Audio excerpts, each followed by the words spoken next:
पार्टीहरूको संगठित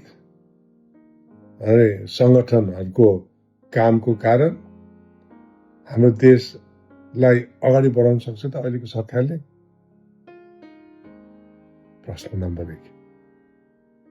प्रश्न 2, अब नेपाललाई विकास गर्नलाई आर्थिक आय आर्जन कसरी गर्ने, कहाँबाट गर्ने, कसको साथ लिने या नलिने?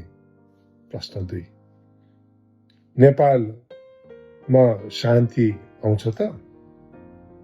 हरेक नेपाली दाजुभाइ दिदीबहिनीले शान्त जीवन, समृद्ध जीवन र खुसीको जीवन बिताउन सकिन्छ त? नम्बर 3।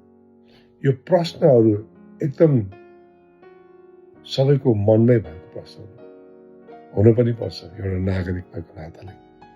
र म भन्छु you have to be always hopeful. जहिले पनि सकारात्मक सोच नै राख्नुपर्छ, नकारात्मक सोच राख्नुहुन्न। यो सरकार फर्म भएको किन भन्दाखेरि नयाँ पार्टी, नयाँ यङ्गर जेनेरेसन किन आयो भन्दाखेरि विगतका दिनमा भएका ती सबै कामले गर्दाखेरि आजित भइसक्यो हरेक नेपाली, र हरेक नेपालीले यसपालि रासोपा र नयाँ सबै ल मेकर्सहरूलाई भोट हाल्नुको पछाडि हामी नयाँ कुरो चाहन्छौँ, हामी परिवर्तन चाहन्छौँ है।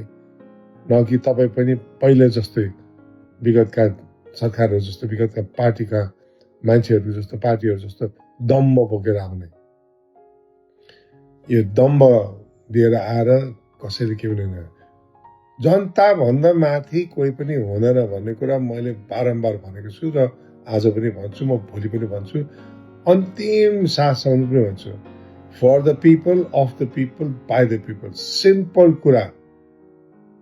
जनता भनेको पोटेन्सियल फोर्स हो। यसलाई जति तपाईँ अड्काउनुहुन्छ, रोक्दै जानुहुन्छ, रोक्दै त्यो पोटेन्सियल फोर्स बढ्दै जान्छ र एउटा समय आउँछ त्यो बाँधले पनि होल्ड गर्न सक्दैन। त्यो बाँधले जस्ट बस पड्किन्छ, पड्केको अवस्था हो अहिले।